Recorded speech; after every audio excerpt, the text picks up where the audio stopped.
Over here. So Michela Skelton, I'm running in Missouri's 50th House District. A lot of you got to see my heartbreaking loss last summer, where we took a district that swung to Donald Trump by 21 points and we lost by only 4. Right around 300 votes. So we got so close in a time when people really didn't want to talk about politics anymore. They were so tired after the 2016 elections. But we got close. And in the last year, I have been working hard to make up in the places where I had gaps last year. The place that hurt me the most was in the rural parts of my district, because when you live in an urban or suburban area, rural communities have a hard time trusting you. They view you as an outsider. As someone who grew up in a small town in rural Alabama, I understand that.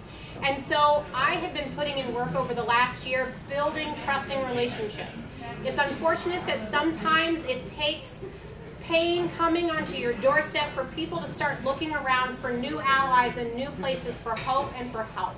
And I'm glad that I was able to be there for the farming communities of Montauk and Cooper counties as a CAFO tried to move in.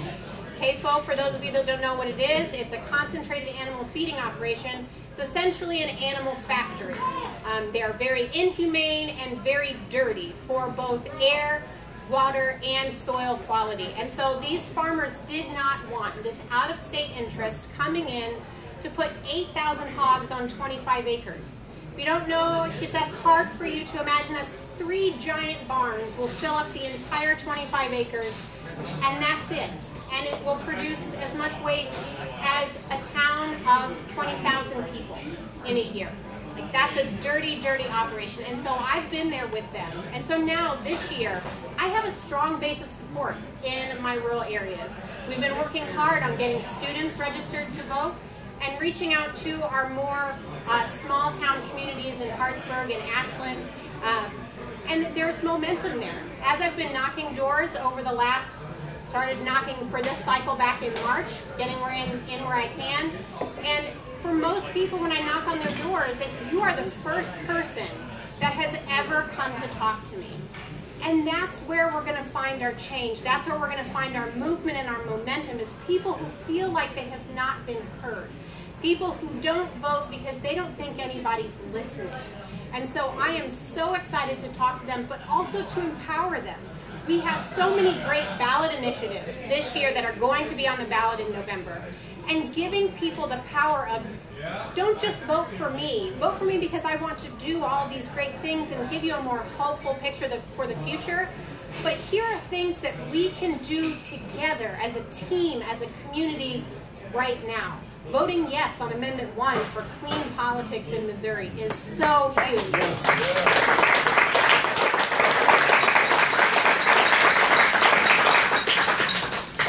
Voting yes on Amendment 2 so that we can join the 30 other states in the nation, including Arkansas. Arkansas has medical marijuana. Right, but we're behind the times. And then Proposition B, to raise the wage. That's one that really is really resonating with younger voters, with young people, but really working class people that are struggling. And when you tell folks that if we raise up the minimum wage, it makes folks that have those extra skills, the EMTs, the nurses, the teachers, it makes it easier for them to demand pay that is valued based on what they know and the professionals that they are. And by keeping our minimum wage low, it's keeping their wages low too. And so empowering people to make those changes for themselves will make them believe in our political process again. Because that's where we've fallen short. It's getting people to believe that they matter. And every one of you in here matters, but I need your help to spread the message to people in our community that they matter too. They don't have to be intimately connected to Democratic Party politics. They don't have to know everything, but they have to know that they matter. So please sign up to help me to canvass, help Maren, help Adrian. Donate your dollars. But in this place, in this time, since I had the notoriety already of running the special election last summer, I have done a good job with fundraising, and I have had that base of support already. So I'm asking if you're donating today, put most of your money in Maren and in Adrian because they need it and their districts are so competitive. We should be able to take Boone County from being 2 Democrats to 5 this election cycle. Yes.